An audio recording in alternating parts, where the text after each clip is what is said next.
In a quiet and peaceful neighborhood, a truck is carrying someone's stuff. Nothing seems out of the ordinary. We see that inside the truck is a certain type of candy called smoke candy that releases a fragrant smoke that can be harmful for the throat. The truck stops at its destination, and we see that there are a lot of things in the truck marked cat stuff, school stuff, and church stuff. And someone is planning to take a quick break while no one is around to nag her. She takes a bottle of tequila and takes off the lid before taking a hearty gulp. We see a girl with tiny bat-like wings. She is Lily, a succubus. But then someone grabs the bottle from her hand and tells her to ease down a bit. We see a man with pointed ears and a long, sharp tail. He is Adam, a devil. Adam asks Lily how she managed to sneak a bottle of tequila with her, and she says that it was there when she opened one of the boxes. She did not bring it with her. But Adam does not believe her and concludes that she is lying. Lily smiles and asks Adam why he did not believe her, and he replies that she already knows the reason. But as Lily takes up a cardboard cutting knife, she says that it was perfectly normal to find dirty and degenerate stuff inside the boxes of a college student moving out for the first time.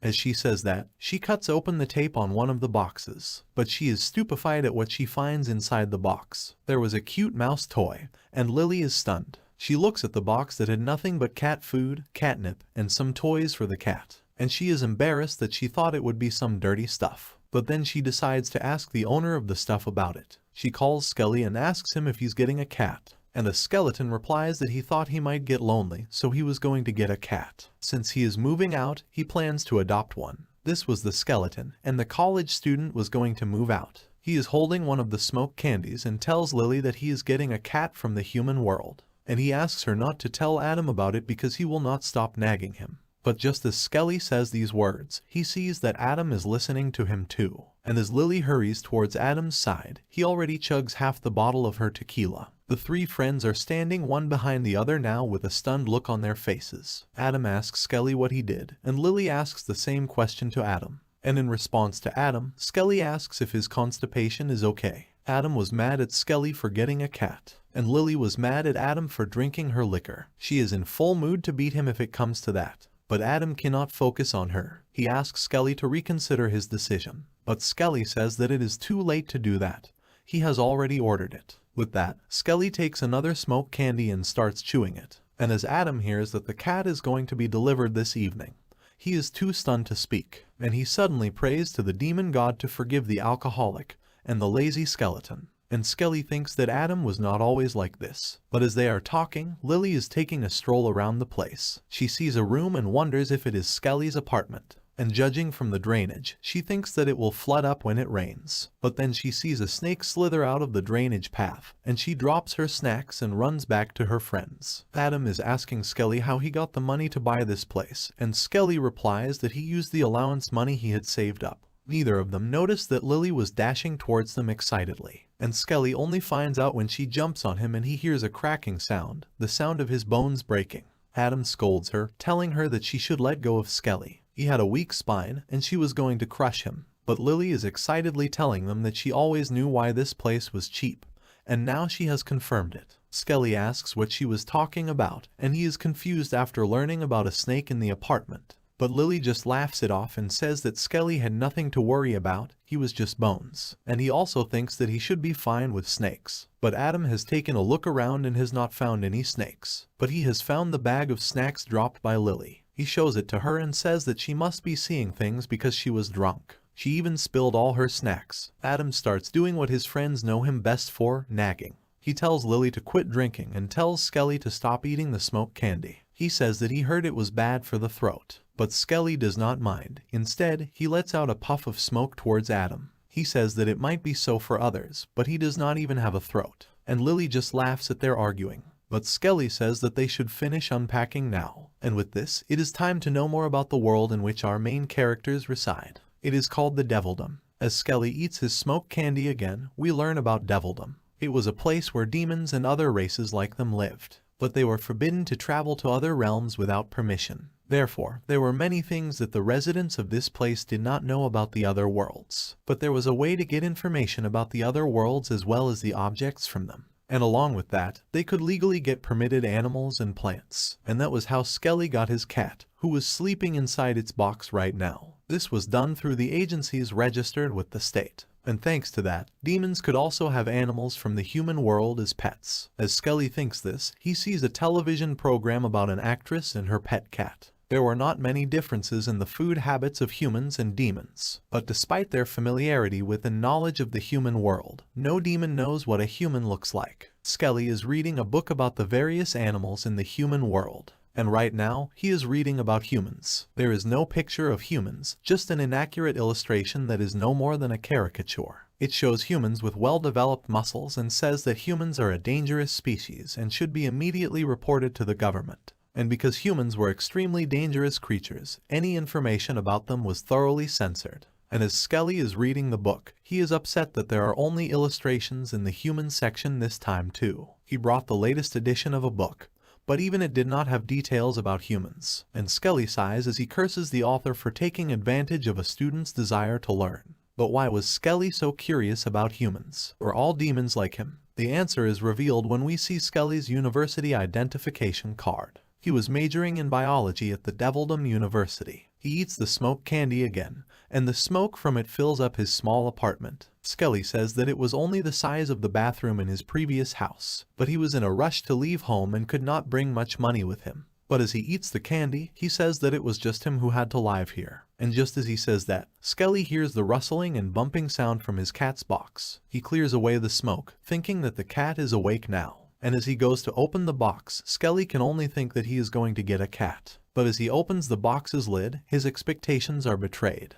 There was not a cat inside the box, it was a cute creature that Skelly did not recognize. And little did he know that it was humans that the demons considered dangerous. And as he sees the human child sleeping peacefully, Skelly is stupefied. Skelly tries to find out more about the strange creature he had in his apartment. He touches the child and finds out that its skin was soft, it had short and prickly hair.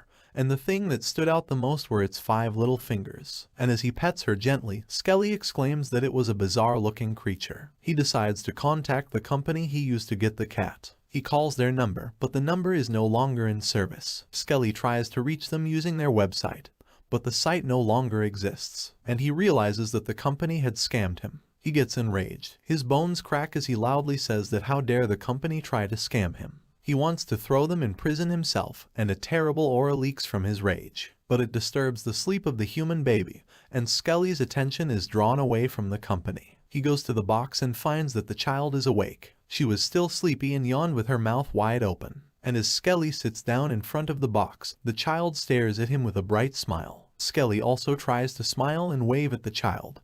But then the child sees that Skelly is a skeleton, and she is scared and speechless for a moment. And then her eyes filled up with tears, and she is going to cry. But Skelly does not know how dangerous would it be for him to let her cry. Some pigeons are eating the snacks dropped by Lily in the afternoon, and they are terrified when they hear a loud scream coming from Skelly's apartment. They flutter and fly away in terror as the child cries with everything she has. But Skelly grabs the child and lifts her up. He tells her to be quiet, otherwise his neighbors will complain, and he is already angry that he got scammed. The child is crying, Skelly is frustrated, and both of them are looking at each other, and it seems like the child understands Skelly. She takes a deep breath and sniffles, and Skelly feels nervous about what might happen. But he realizes that whatever this creature was, it was too little to understand his situation. He places the child inside her box again while he plans what to do next. He thinks that he needs something sweet to calm the child, and he takes out the pack of smoke candies. Skelly also thinks that he should call his friends for help. But as he is about to eat the candy, he realizes something. The child is staring at Skelly with eager eyes, and he plans to give her the smoke candy. But then he realizes that it will not be good for the child's throat and tosses the pack to the side. Skelly pulls out a picture of a cat and says that this is what he was supposed to get. And as he compares the image of the cat to the human child chewing her thumb, he knows that they are not even wildly related. Skelly spends a lot of time trying to find out what kind of creature the child was. He goes through the encyclopedia, but none of the creatures are similar to the child. He sees the picture of an ape and thinks that it is similar, but it is not this one. And on top of that, the child was weirdly good looking. But Skelly cannot find even one animal in the catalog that matches the characteristics of the child. and he wonders just what kind of life form she was as the child sucked on her thumbs. Then Skelly gets an idea. There was only one creature in the book without a picture. There was only an illustration for humans, and the child had similar attributes to the ones mentioned in the book. Skelly is not completely certain, but he thinks that after considering everything, there is a high possibility that this creature is a human. He remembers the Devildom's Law,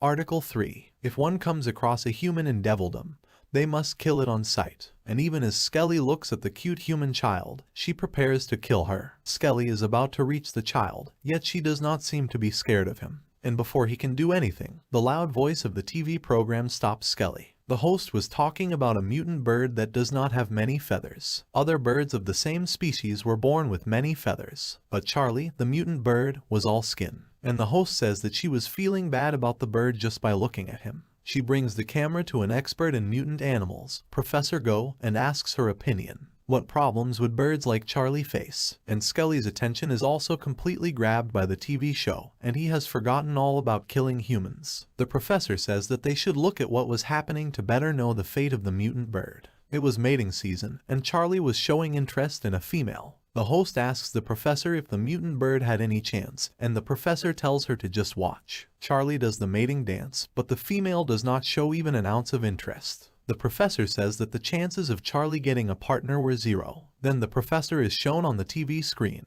and she says that this is the harsh reality of the animal kingdom. The host also chimes in and says that she had her doubts about this too, and it seemed like the female did not even recognize Charlie as a member of her species. And the professor jokes that the female bird could not be blamed because Charlie did not look like her at all. And she says that Charlie will be alone forever, and nothing but death awaits mutants like him in the wild. The program had a deep impact on Skelly, and he is utterly shaken. He is shivering and hugging the human child as the program concludes. His thoughts changed when he heard about the mutant bird, and he thought that the child with him was a mutant cat that was hairless. And so he took pity on the child. He cut the cardboard box that was housing the child and made it more accessible for her. In the moment he felt pity for the child, Skelly took a hasty decision.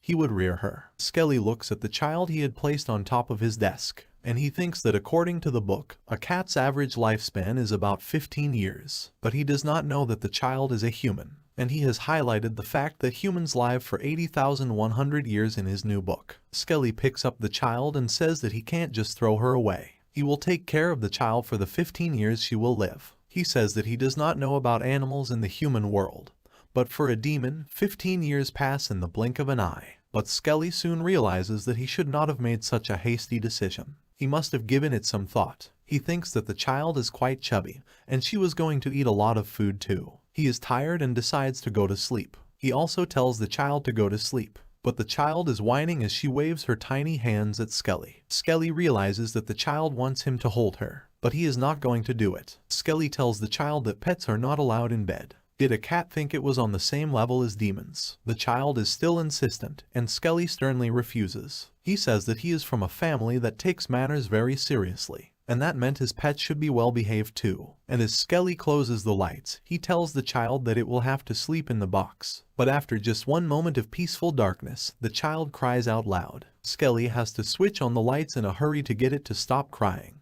The child is angry, and the next door neighbor is shouting at Skelly from across the wall. He is telling him to stay quiet, and it is not a request. We see that the neighbor is a gorgon, or a snake-haired demon. He is banging on the wall while telling Skelly to keep quiet. He was studying hard for an interview and says that it will be Skelly's fault if he fails at it. Skelly apologizes and then turns to the human child. He tells her that the neighbor had been on edge ever since the afternoon, and this time it was the child's fault. But the child does not understand and is still throwing a tantrum. Skelly wonders how he can get her to calm down. He tries to act friendly with her, calling her a hairless cat and asking her to sleep. But the child is not going to listen to Skelly if he does that. Skelly is also adamant that he will not hold the child, even if she tries to throw a tantrum. He calls the child just a cat and says that how dare she yowl at him. He tells her that he is not letting her sleep. But the child gets teary-eyed and starts requesting Skelly to pick her up. But Skelly tells her that she's going to sleep right there. He points at her and says that she was an animal,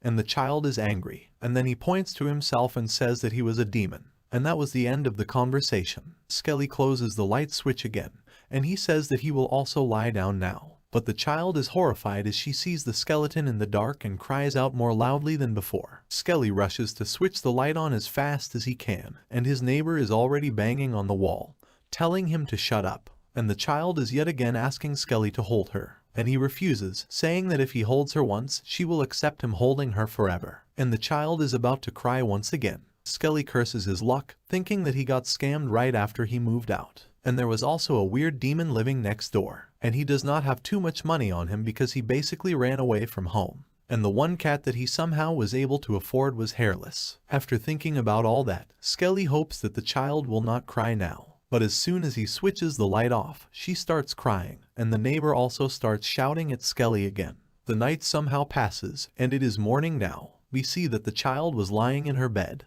and Skelly's fingers were around her box. Unable to let his pet into his bed and disturbed by her constant crying, Skelly had found a way to compromise between the two things. He had carried the child's box with him to the bed and held it, and that was sufficient for the human child to calm down. She was peacefully sleeping, but Skelly did not even get a wink of sleep, and he wonders how he was supposed to take care of his strange pet. Now, we learn about the Church of the Demon God. It was the religion with the highest number of believers in the devil. As we find that, we see a bunch of young demons approaching the Reverend because he had promised to teach them about the Bible today. But the Reverend seems to be too busy to keep his promise. The person the young demons were referring to as the Reverend was Adam, and he had devoted his life as a priest to the Church of the Demon God. He tells the young demons that he is sorry, but he has something urgent to attend to today. The demons are sad to learn that they will not get to learn from Adam today, but he explains that a demon desperately needed his help, and they would die from hunger any day without his help.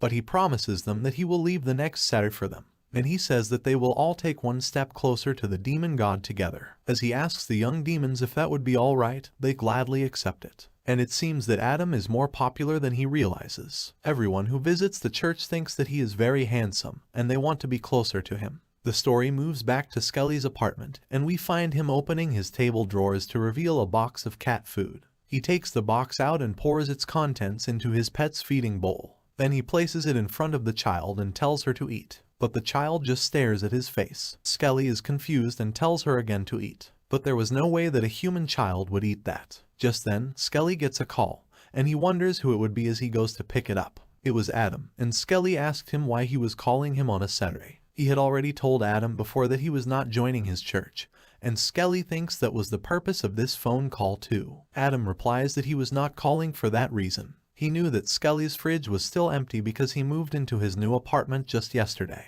and that is why he did some grocery shopping for him and was heading over to his apartment. Adam says that this was also part of his service to the community. Then Adam asks Skelly how the cat he got yesterday was. Was he having any problems with it? And Skelly replies that he was having problems. But when Adam asks him about the problem, Skelly says that he can come and see for himself. The child was playing with the cat food and throwing it away. Skelly scolds her for throwing the food, and Adam can listen to it over the phone call. And he wonders what kind of cat throws away its food. But then he is surprised by something else. Lily was also standing at the gate of Skelly's apartment and drinking alcohol early in the morning. And as she sees Adam, she says that she knew that he would come here. He was a do-gooder, and she was sure that he would bring food for Skelly. Adam asks if she was here to steal the food, and Lily does not even make an effort to lie about it. Adam says that it was a surprise that she would be here. She was too lazy to walk here so early in the morning. But Lily laughs and says that she poured vodka over a bowl of rice in the morning and got kicked out of the house, and as such, she had nowhere else to go. Adam also laughs, saying that Lily has already lost it,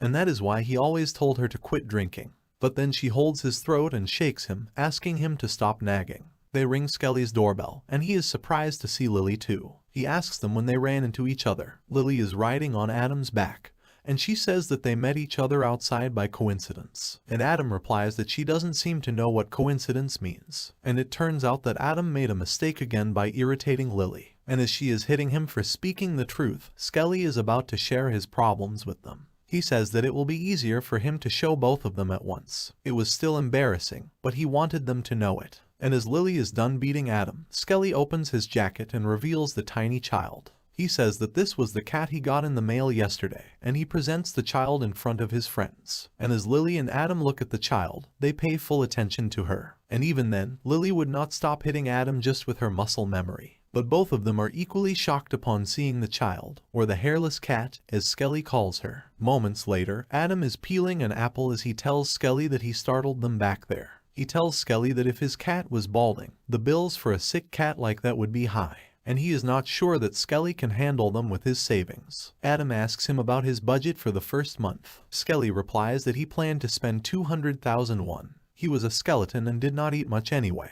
But Lily says that Skelly might have to eat more now, and Adam also agrees with her. Skelly was okay without food when he had a lot of mana, but now it was different. But Skelly and Lily are not even listening to him anymore. Skelly is telling Lily that the child was not eating cat food, and Lily replies that maybe the child needed her mother's milk. Adam is annoyed and says that they could at least pretend to listen to him. But then he says that he brought some milk too. They should try feeding that to the cat. Skelly takes out a packet of devil's milk and tears it open. He pours the milk into the feeding bowl and puts it in front of the child. The child looks at the milk for a moment, and then she raises her hand with a slight smile. And as she splashes the milk with her hand, Skelly is shocked. He scolds the child, calling her a bad cat, and Lily cannot stop laughing at what just happened. And as Skelly asks the child that how dare she put her paw in the milk, she also knows that she is being scolded, and now her clothes are also wet. Lily asks Skelly to just wipe her paw. Her clothes will dry soon, and she had just noticed that the child was wearing clothes. And Skelly sighs because he has no towels to wipe the child with. He was about to go shopping for his new apartment today, but Adam tells him that he had towels. He had brought them as a housewarming gift for Skelly. And as Skelly takes out the towel, it is imprinted with the words, "The demon god loves you." Adam says that it was an anniversary gift from a church at a different location, and he thinks that the slogan was also nice. But even as Skelly uses the towels, he thinks it would have been better to bring some towels from home rather than use these. He wipes the child's hands with the towels. Adam has finished cutting the apples, and as the friends sit down to eat them, Lily asks why he didn't grill some meat instead. And Adam replies that he was on a diet since he had put on some weight recently. Skelly is pulling the child by her hands towards the feeding bowl, and Lily asks him if he is going to teach the child how to drink the milk. Skelly replies that he has to teach her. He cannot sit around and spoon feed her every time. Even as his friends say that the child was just a baby, Skelly says that it was a nuisance. And as Skelly tells the baby to lower her head and drink the milk, she puts her head straight into the feeding bowl.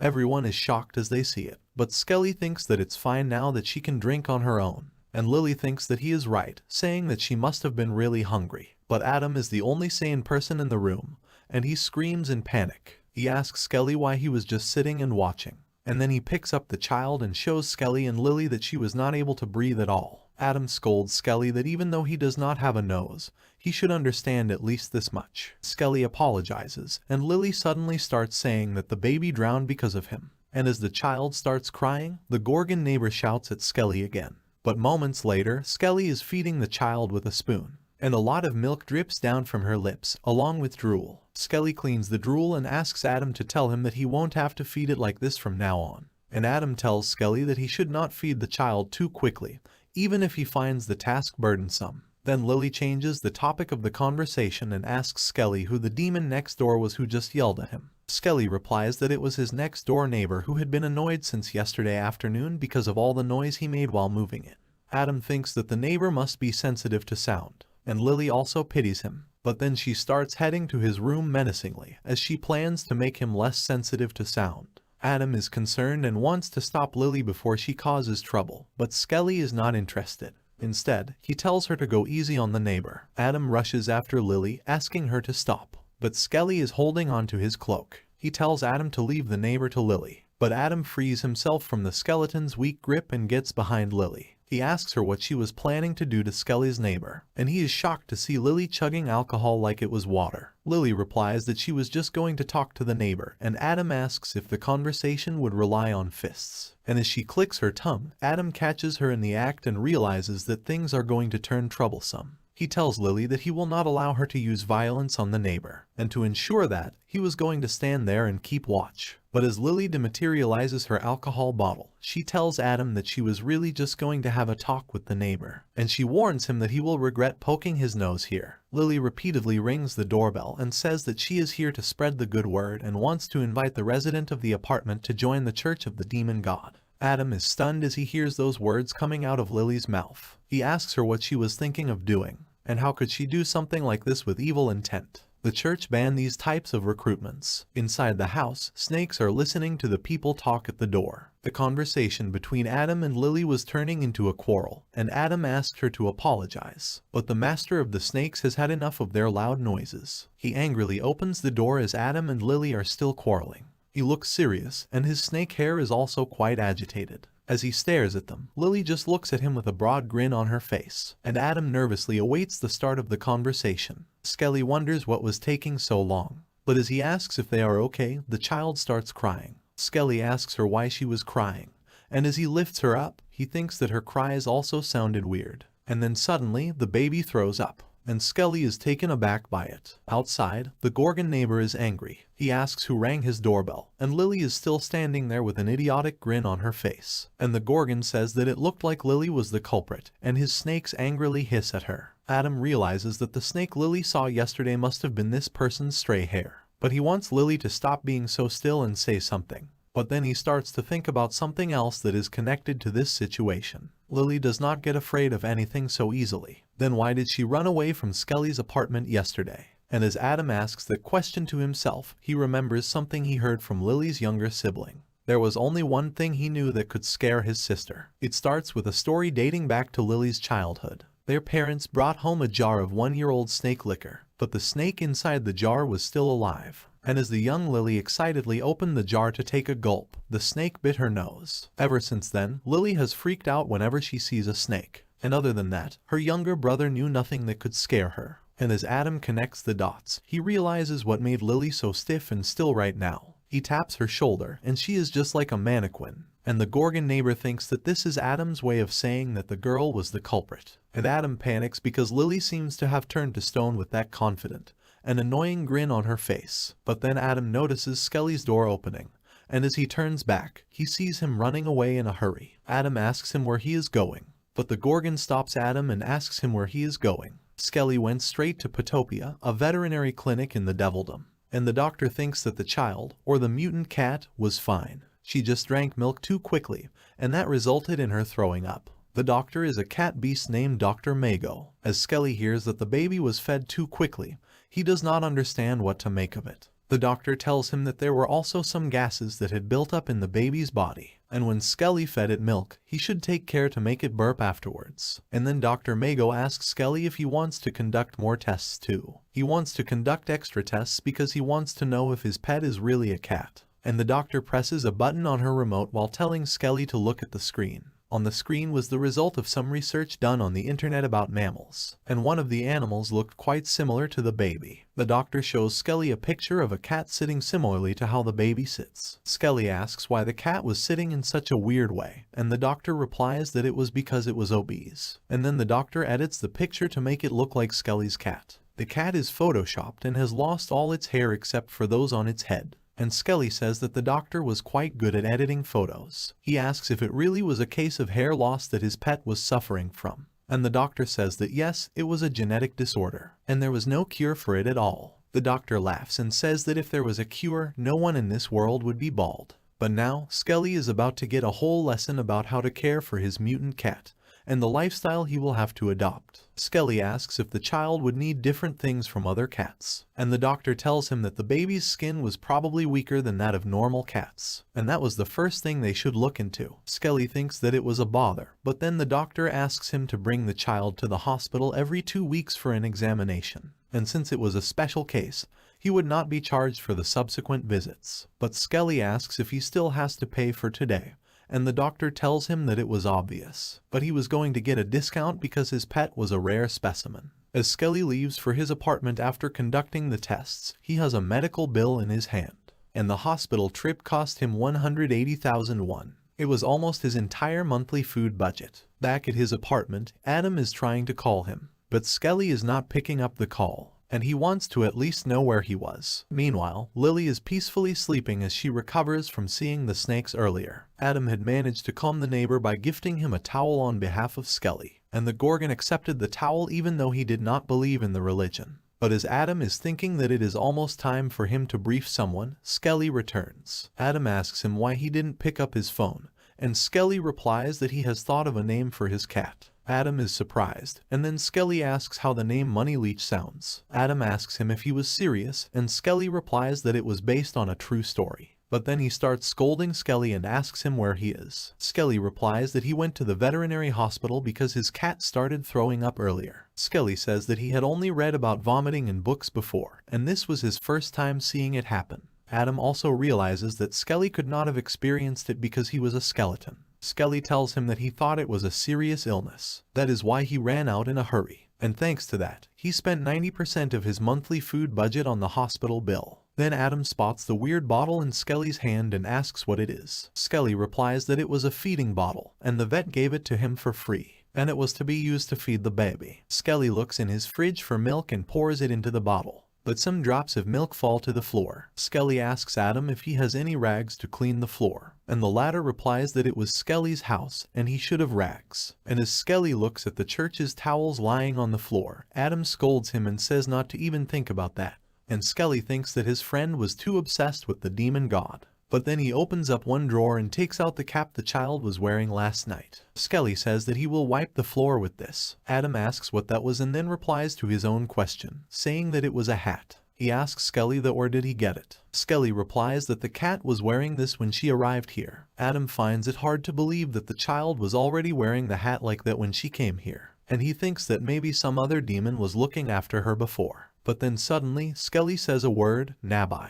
Adam asks what he meant, and Skelly replies that Nabai was the child's name. He has decided to call his pet Nabai because there is a butterfly plush on its hat, and Nabai means butterfly in Korean. And Skelly thinks that the name was not that bad. With this, the video ends. How will Skelly and Nabai live their life from now? And will he or his friends realize the truth that Nabai is a human? Tell us what you think about the story in the comments. If you enjoyed it, please leave a like and subscribe to our channel to see more videos like this.